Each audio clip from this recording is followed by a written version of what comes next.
اور طریقے کے بانی نے جو نصیحتیں کی ہیں ان پر عمل کیا جائے۔ لیکن اسلام نے زیادہ بہتر انداز اختیار کیا، اسلام نے اس سے بہتر تدبیر اختیار کی۔ اس نے اپنے پیغمبر صلی اللہ علیہ وآلہ وسلم کا عملی مجسمہ سب کے سامنے رکھ دیا۔ تو یہاں ہم یہ بات کرتے ہیں کہ مختلف مذاہب ہیں اور ہر مذہب کا کوئی نہ کوئی رہبر یا اس مذہب کا کوئی نہ کوئی شارع شریعت بتانے والا ہوتا ہے، اور وہ یہ بتاتا ہے کہ ہمیں اللہ کی محبت کیسے مل سکتی ہے، اور اللہ کی محبت کو بتانے کے لیے اس نے نصیحتوں سے کام لیا۔ لیکن ہمارے دین اسلام نے سب سے بہتر انداز اختیار کیا، اس نے اپنے نبی صلی اللہ علیہ وآلہ وسلم کا عملی مجسمہ سب کے سامنے رکھ دیا۔ مثال کے طور پر حضرت عیسیٰ علیہ السلام اگر وہ یہ کہتے ہیں کہ بیویوں سے اچھا سلوک کرنا چاہیے، بچوں سے پیار کرنا چاہیے، تو یہ ایک نصیحت ہوگی، کیونکہ حضرت عیسیٰ علیہ السلام کی شادی نہیں ہوئی۔ لیکن ہمارے نبی صلی اللہ علیہ وآلہ وسلم اگر یہ کہتے ہیں کہ بیویوں سے حسن سلوک کریں، بچوں سے پیار کریں، تو آپ صلی اللہ علیہ وآلہ وسلم کی بیویاں بھی تھیں، آپ صلی اللہ علیہ وسلم کے بچے بھی تھے، تو آپ صلی اللہ علیہ وآلہ وسلم نے آپ صلی اللہ علیہ وسلم سے بہتر انداز سے سیکھ سکتے ہیں۔ تو اسلام کا یہ انداز ہے کہ اس نے اپنے نبی کا نمونہ سب کے سامنے رکھ دیا۔ ایسا نہیں ہوا کہ آپ صلی اللہ علیہ وآلہ وسلم نے دوسروں کو تو یہ کہا ہو کہ نماز پڑھو اور خود نماز نہ پڑھتے ہوں، ایسا نہیں ہوا، بلکہ آپ صلی اللہ علیہ وآلہ وسلم نے سب سے بہترین انداز سے نماز پڑھی۔ ایسا نہیں ہوا کہ آپ صلی اللہ علیہ وآلہ وسلم روزے نہ رکھتے ہوں اور مسلمانوں سے یہ کہتے رہیں کہ روزے رکھو، بلکہ آپ صلی اللہ علیہ وآلہ وسلم نے سب سے بہترین انداز سے روزے رکھے۔ تو آپ صلی اللہ علیہ وآلہ وسلم نے ہر کام کو خود کر کے دکھایا۔ تو اسلام یہ کہتا ہے کہ اس عملی مجسمے کی پیروی اور اتباع کو خدا کی محبت اور اس کے پیار کا مستحق بننے کا ذریعہ بتایا۔ یعنی ہمیں اگر اللہ کی محبت چاہیے، ہم اللہ کی محبت کے اہل بننا چاہتے ہیں اور ہم اس کے پیار کے حقدار بننا چاہتے ہیں، تو ہمارے سامنے نبی کریم صلی اللہ علیہ وآلہ وسلم کی حیات طیبہ موجود ہے، ہم اس سے سیکھیں گے اور ہم اللہ کی محبت کو حاصل کر لیں گے۔ چنانچہ اسلام میں دو چیزیں ہیں، کتاب اور سنت۔ کتاب سے مراد خدا کے احکام ہیں جو قرآن مجید کے ذریعے سے ہم تک پہنچے، اور سنت جس کے لغوی معنی راستے کے ہیں، وہ راستہ کہ جس پر پیغمبر اسلام صلی اللہ علیہ وآلہ وسلم خدا کے احکام پر عمل کرتے ہوئے گزرے۔ اسلام دو باتوں پر مشتمل ہے۔ نمبر ایک، کتاب۔ کتاب کیا ہے؟ کتاب اللہ کی باتیں ہیں، کتاب اللہ کے احکامات ہیں، اور یہ اللہ کے احکامات قرآن مجید میں موجود ہیں۔ اور دوسری جو اہم بات اسلام میں ہے وہ ہے سنت۔ سنت کے لغوی معنی راستے کے ہیں، اور سنت نبوی سے کیا مراد ہے؟ وہ راستہ جس پر اللہ کے نبی صلی اللہ علیہ وآلہ وسلم خدا کے احکام پر عمل کرتے ہوئے گزرے۔ یعنی آپ صلی اللہ علیہ وآلہ وسلم کا عملی نمونہ جس کی تصاویر احادیث میں بصورت الفاظ درج ہیں۔ اب آپ صلی اللہ علیہ وآلہ وسلم نے جو بھی اعمال کیے ان کی تصاویر ہمیں الفاظ کی صورت میں احادیث کی کتابوں میں مل جاتی ہیں۔ اگر ہم اس پیراگراف کے مزاج کو سمجھنا چاہتے ہیں تو دراصل اس پیراگراف میں یا اس جزو میں مصنف جو ہیں انہوں نے ہمیں سنت یا حدیث کی اہمیت بتائی ہے۔ ہم کبھی بھی اچھے مسلمان نہیں ہو سکتے کہ جب تک ہم احادیث کو نہ سمجھیں، جب تک کہ ہم سنت کو نہ سمجھیں۔ ہم صرف قرآن مجید پڑھنے سے احادیث یا سنت کو سمجھ نہیں سکتے۔ آپ صلی اللہ علیہ وآلہ وسلم کی حیات طیبہ کو سمجھنا بھی بہت ہی ضروری ہے۔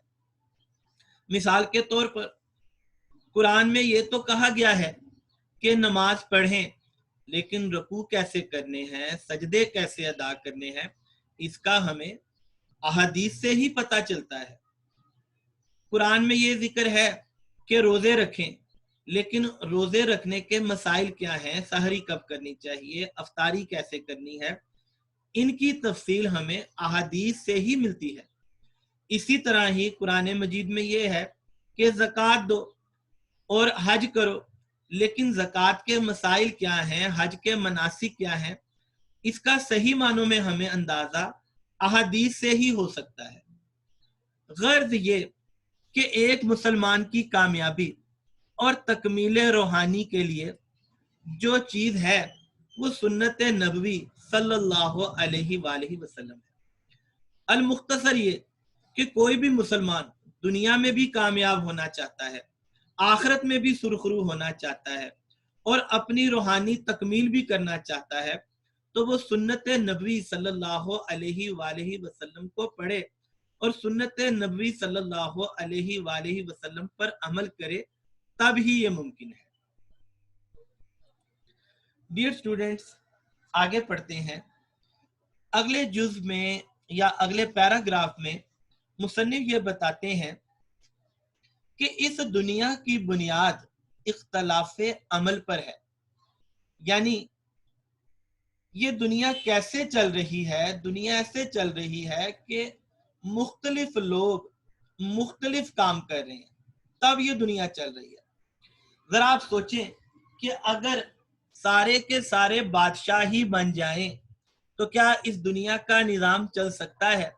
اگر سارے کے سارے فوج کے سپاہ سالار بن جائیں تو اس دنیا کا نظام چل سکتا ہے؟ اگر سارے کے سارے قاضی بن جائیں تو کیا اس دنیا کا نظام چل سکتا ہے؟ کیا سارے کے سارے ہی تاجر بن جائیں تو کیا یہ دنیا کا نظام چل سکتا ہے؟ اگر سارے کے سارے ہی عبادت گزار بن جائیں تو کیا اس دنیا کا نظام چل سکتا ہے؟ نہیں، اس دنیا کا نظام نہیں چل سکتا، کیونکہ تمام انسان جو ہیں ان کے مختلف پیشے ہیں، اور ہمارے نبی صلی اللہ علیہ وآلہ وسلم کی زندگی کی خوبصورتی یہ ہے کہ آپ صلی اللہ علیہ وآلہ وسلم نے یہ سارے کام کیے۔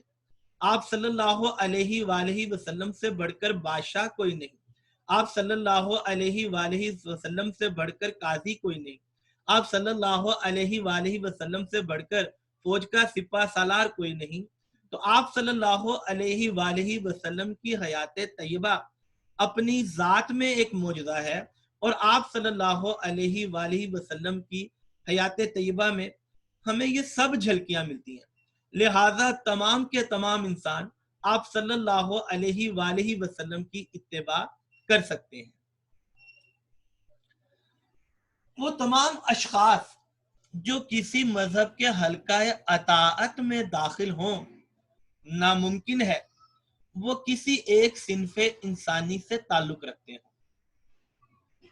صنف انسانی، انسان کا گروہ، اس دنیا کی بنیاد اختلاف عمل ہے۔ اس دنیا کی بنیاد اختلاف عمل پر ہے، یعنی مختلف انسان ہیں اور ہر انسان کسی نہ کسی مذہب سے وابستہ ہے، اور آگے اس مذہب کے جو لوگ ہیں ان کے اندر مختلف گروہ ہیں، ان کے اندر مختلف پیشے ہیں۔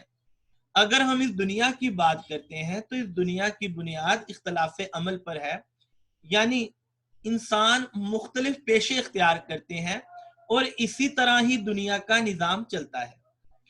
باہمی تعاون اور مختلف پیشوں اور کاموں ہی کے ذریعے یہ دنیا چل رہی ہے۔ لوگ مختلف پیشے اختیار کر رہے ہیں، لوگ مختلف کاموں کو کر رہے ہیں، اور پھر لوگوں کا آپس میں تعاون ہے۔ اس طرح سے یہ دنیا کا نظام چل رہا ہے۔ اس میں بادشاہ یا رئیس، جمہور اور حکام بھی ضروری ہیں۔ یہ دنیا کا نظام تو ایسے ہی چل سکتا ہے، اس میں کسی کو بادشاہ بھی بننا پڑے گا، اس میں کسی کو رئیس، کسی کو امیر بھی بننا پڑے گا، اس میں جمہور، اس میں عوام بھی بننا پڑے گا، اس میں حکام، اس میں حکمران بھی ضروری ہیں، ان میں محکوم، مطیع اور فرما بردار رعایا کا ہونا بھی ضروری ہے۔ اسی طرح محکوم یعنی جن پر حکم چلتا ہے یعنی عام لوگ، مطیع یعنی اطاعت ماننے والے، فرما بردار کہنا ماننے والے رعایا بھی ہیں۔ تو یہ دنیا کا نظام ایسے چلتا ہے کہ اس میں بادشاہ بھی ہیں، اس میں امیر لوگ بھی ہیں، اس میں حکمران بھی ہیں اور اس میں عام لوگ بھی ہیں، اس میں فرما بردار رعایا بھی ہیں، تب اس دنیا کا نظام چل رہا ہے۔ امن و امان کے قیام کے لیے قاضیوں اور ججوں کا ہونا بھی ضروری ہے۔ اگر ہم یہ چاہتے ہیں کہ ہمارے معاشرے میں امن ہو تو پھر اس کے لیے کسی قاضی کا ہونا ضروری ہے، کسی جج کا ہونا ضروری ہے کہ جو اپنے فیصلے دے۔ فوج کے سپاہ سالاروں اور افسروں کا بھی، غریب بھی ہیں اور دولت مند بھی، رات کے زاہد و عابد بھی ہیں اور دن کے سپاہی و مجاہد بھی۔ تو اسی طرح فوج کے سپاہ سالار بھی ہیں، اس معاشرے میں، اس دنیا میں غریب لوگ بھی ہیں، دولت مند لوگ بھی ہیں، زاہد اور عبادت، عابد، زاہد یعنی عبادت کرنے والا اور عابد بھی وہی عبادت کرنے والا بھی شامل ہے۔ اس دنیا میں لوگ عبادت بھی کر رہے ہیں، ایسا نہیں ہے کہ اس دنیا میں صرف لوگ عبادت ہی کر رہے ہیں، ایسا نہیں ہے کہ اس دنیا میں غریب بھی ہیں، ایسا نہیں ہے کہ اس دنیا میں دولت مند بھی ہیں، اس دنیا میں ہر طرح کے لوگ موجود ہیں۔ یہاں سپاہی بھی ہیں، یہاں مجاہد یعنی جہاد کرنے والے بھی ہیں، یا اہل و عیال یعنی گھر والے بھی ہیں، دوست احباب یعنی احباب محبت کرنے والے بھی ہیں، پھر اس دنیا میں تاجر اور سوداگر بھی ہیں، تجارت کرنے والے بھی ہیں، کاروباری لوگ بھی ہیں، امام اور پیشوا بھی، پیشوا یعنی رہبری کرنے والے۔ غرض اس دنیا کا نظم و نسق مختلف اصناف یعنی مختلف اقسام کے وجود اور قیام پر ہی موقوف ٹھہرا ہوا ہے، اور ان تمام اصناف کو اپنی زندگی کے لیے عملی مجسمے اور نمونے کی ضرورت ہے۔ اسلام ان تمام انسانوں کو سنت نبوی صلی اللہ علیہ وآلہ وسلم کے اتباع کی دعوت دیتا ہے۔ تمام انسانوں کو نبی کریم صلی اللہ علیہ وآلہ وسلم کی پیروی کی دعوت دیتا ہے۔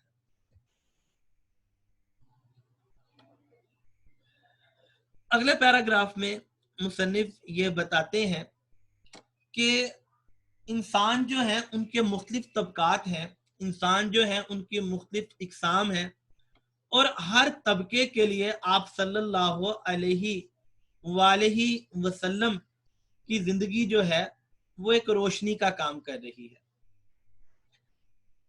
ایک حاکم کبھی بھی ایک محکوم سے نہیں سیکھ سکتا، ایک دولت مند کبھی بھی غریب سے نہیں سیکھ سکتا۔ تو ہمیں ضرورت ہے کسی ایسی شخصیت کی جو حکمران بھی رہی ہو، جو دولت مند بھی ہو، جس نے غریبی بھی دیکھی ہو۔ تو اگر ہم نبی کریم صلی اللہ علیہ وآلہ وسلم کی زندگی کو دیکھتے ہیں تو وہ ہمیں ایک خوبصورت گلدستہ نظر آتی ہے۔ انسانوں کے ہر طبقے اور ہر صنف یعنی گروہ، اقسام کے لیے سیرت پاک صلی اللہ علیہ وسلم میں نصیحت پذیری، نصیحت قبول کرنا اور عمل کے لیے درس اور سبق موجود ہے۔ ایک حاکم کے لیے محکوم کی زندگی، ایک دولت مند کے لیے غریب کی زندگی، اور ایک غریب کے لیے دولت مند کی زندگی کامل یعنی مکمل مثال نہیں بن سکتی اور نمونہ نہیں بن سکتی۔ اس لیے ضرورت ہے کہ عالمگیر دنیا بھر کے دائمی ہمیشہ آپ صلی اللہ علیہ وآلہ وسلم دنیا بھر کے نبی ہیں۔ آپ صلی اللہ علیہ وآلہ وسلم ہمیشہ کے لیے پیغمبر ہیں، قیامت تک اور اس کے بعد تک بھی آپ صلی اللہ علیہ وآلہ وسلم کی نبوت قائم رہے گی۔ تو آپ صلی اللہ علیہ وسلم کی جو زندگی ہے وہ ان تمام مختلف مناظر کے رنگ برنگ پھولوں کا گلدستہ ہے. جیسے گلدستہ بڑا خوبصورت نظر آتا ہے، اس میں رنگ رنگ کے پھول ہوتے ہیں، ایسے ہی ہمارے نبی صلی اللہ علیہ وآلہ وسلم کی زندگی بھی خوبصورت ہے. آگے چل کر شاعر بات کرتے ہیں افعال جسمانی کی، کہ ہم روزمرہ زندگی میں چلتے پھرتے بھی ہیں، اٹھتے بیٹھتے بھی ہیں، کھاتے پیتے بھی ہیں، سوتے جاگتے بھی ہیں، کبھی ہنستے بھی ہیں، کبھی روتے بھی ہیں، کبھی پہنتے بھی ہیں، کبھی اتارتے بھی ہیں، کبھی سیکھتے بھی ہیں، کبھی سکھاتے بھی ہیں، کبھی مرتے بھی ہیں، کبھی مارتے بھی ہیں، کبھی ہم کسی سے کھاتے ہیں، کبھی ہم کسی کو کھلاتے ہیں، کبھی ہم کسی سے احسان لیتے ہیں، کبھی ہم کرتے ہیں. تو یہ تمام کے تمام افعال جسمانی یہ ہم نبی کریم صلی اللہ علیہ وآلہ وسلم سے سیکھ سکتے ہیں، کیونکہ آپ صلی اللہ علیہ وآلہ وسلم سے بڑھ کر کسی کے بھی افعال جسمانی ایسے خوبصورت نہیں جیسے آپ صلی اللہ علیہ وآلہ وسلم کے افعال جسمانی خوبصورت ہیں. ہم چلتے پھرتے بھی ہیں، اٹھتے بیٹھتے بھی، کھاتے پیتے بھی ہیں، سوتے جاگتے بھی، ہنستے بھی ہیں، روتے بھی، پہنتے بھی ہیں، اتارتے بھی، سیکھتے بھی ہیں، سکھاتے بھی، مرتے بھی ہیں، مارتے بھی، کھاتے بھی ہیں اور کھلاتے بھی. تو یہ تمام باتیں جو ہیں یہ ہم نبی کریم صلی اللہ علیہ وآلہ وسلم سے سیکھ سکتے ہیں. آپ صلی اللہ علیہ وسلم اگر چل پھر رہے ہیں تو اس میں بھی اللہ کی یاد آپ کے ساتھ ہے. اگر آپ صلی اللہ علیہ وآلہ وسلم کچھ کھا پی بھی رہے ہیں تو اس میں بھی آپ اللہ کو یاد کر رہے ہیں. اگر آپ سو رہے ہیں، اگر آپ جاگ رہے ہیں تو آپ کے سونے اور جاگنے کا انداز بھی خوبصورت ہے. اگر آپ ہنس رہے ہیں تو آپ کے ہنسنے کا انداز بھی خوبصورت ہے. اگر آپ کچھ پہنتے ہیں تو آپ کے پہننے کا انداز بھی خوبصورت ہے، اس میں بھی اللہ کی یاد آپ کے ساتھ ہے. آپ جو بھی کام کرتے ہیں اس میں آپ اللہ کو یاد کرتے ہیں. آپ اگر پانی پیتے ہیں تو آپ پانی کو بھی بہترین انداز سے پیتے ہیں. اگر آپ جوتے پہنتے ہیں، کپڑے پہنتے ہیں تو وہ بھی آپ کا خوبصورت انداز ہے. تو ہم یہ ساری باتیں اپنے نبی صلی اللہ علیہ وآلہ وسلم سے سیکھ سکتے ہیں. ہم مرتے بھی ہیں اور مارتے بھی. ہم آپ صلی اللہ علیہ وآلہ وسلم سے سیکھ سکتے ہیں کہ کسی کو مارنا ہے تو ہم مارے کیسے، اور اگر مرنا ہے تو مرے کیسے. یہ بھی ہم نبی کریم صلی اللہ علیہ وآلہ وسلم سے سیکھ سکتے ہیں. جیسے کہ ایک واقعہ مشہور ہے کہ ایک دفعہ ایک شخص نبی کریم صلی اللہ علیہ وآلہ وسلم کے پاس آیا اور اس نے آپ صلی اللہ علیہ وآلہ وسلم کے سامنے تلوار رکھ دی اور پھر بولا، بتائے محمد تجھے اب مجھ سے کون بچائے گا. آپ صلی اللہ علیہ وآلہ وسلم نے مسکرا کر کہا، اللہ. اس پر کپ کپی طاری ہو گئی، تلوار اس کے ہاتھ سے چھوٹ گئی. اب آپ صلی اللہ علیہ وآلہ وسلم نے تلوار کو تھام لیا اور اس کے سامنے رکھ کر بولے کہ اب تم بتاؤ کہ تمہیں مجھ سے کون بچائے گا. تو آپ صلی اللہ علیہ وآلہ وسلم نے اپنے اچھے اخلاق پیش کیے اور افعال جسمانی کا مظاہرہ بھی بہترین انداز سے کیا. آپ اپنی ہم جان دیتے بھی ہیں اور بچاتے بھی، عبادت و دعا بھی کرتے ہیں اور کاروبار بھی، مہمان بھی بنتے ہیں اور میزبان بھی. ہم یہ ہمارے روزمرہ زندگی کے کام ہیں کہ ہم کھاتے بھی ہیں، ہم کھلاتے بھی ہیں، ہم بعض اوقات احسان لیتے ہیں اور احسان کرتے بھی ہیں، اور مختلف عبادات بھی کرتے ہیں، دعا بھی کرتے ہیں، کاروبار بھی کرتے ہیں. لیکن یہ تمام کے تمام کام ہمارے نبی صلی اللہ علیہ وآلہ وسلم نے بہترین انداز سے کیے. یہ ہم آپ صلی اللہ علیہ وآلہ وسلم سے سیکھ سکتے ہیں. اسی طرح ہم مہمان بھی بنتے ہیں اور میزبان بھی. ہم آپ صلی اللہ علیہ وآلہ وسلم سے سیکھ سکتے ہیں کہ مہمان کیسے بنا جاتا ہے. آپ صلی اللہ علیہ وآلہ وسلم جب کسی کے ہاں مہمان جاتے تو آپ صلی اللہ علیہ وآلہ وسلم اپنے میزبان کو دعا دیتے کہ تم نے ہمیں کھلایا اور اللہ تعالیٰ تمہیں کھلائے. یعنی آپ صلی اللہ علیہ وآلہ وسلم اپنے میزبان کو دعا دیتے کہ اللہ تعالیٰ اس کا دسترخوان وسیع کرے، وہ ہمیں کھلا رہا ہے، اللہ اس کو طرح طرح کی نعمتوں سے نوازے۔ ہمیں بھی یہ چاہیے کہ اگر ہم کسی کے ہاں مہمان گئے ہیں تو خالی کھانے پینے کا خیال نہ کریں، بلکہ اس میزبان کو دعا بھی دیں جو ہماری اتنی خاطر تواضع کر رہا ہے۔ اسی طرح آپ صلی اللہ علیہ وآلہ وسلم جب میزبان بنتے تو آپ صلی اللہ علیہ وآلہ وسلم اپنے مہمان کا خیال رکھتے اور اس کی ضرورت کا پوچھتے۔ تو ہمیں بھی آپ صلی اللہ علیہ وآلہ وسلم سے انداز میزبانی سیکھنے چاہیے۔ ہمیں ان تمام امور جو ہمارے مختلف افعال جسمانی سے تعلق رکھتے ہیں کے لیے عملی نمونے کی ضرورت ہے، جو ہر نئی حالت کے پیش آنے میں ایک نئی ہدایت کا سبق اور رہنمائی کا درس دے۔ غرض یہ کہ تمام تر جو افعال جسمانی جو ہم روزمرہ زندگی میں سر انجام دیتے ہیں، ہمیں نبی کریم صلی اللہ علیہ وآلہ وسلم کے نمونے کی موجود ہے، تاکہ ہم آپ صلی اللہ علیہ وآلہ وسلم سے صحیح معنوں میں ہدایت حاصل کر سکیں۔ ہمیں آپ صلی اللہ علیہ وآلہ وسلم سے صحیح معنوں میں رہنمائی کا درس یعنی سبق حاصل کرنے کی ضرورت ہے۔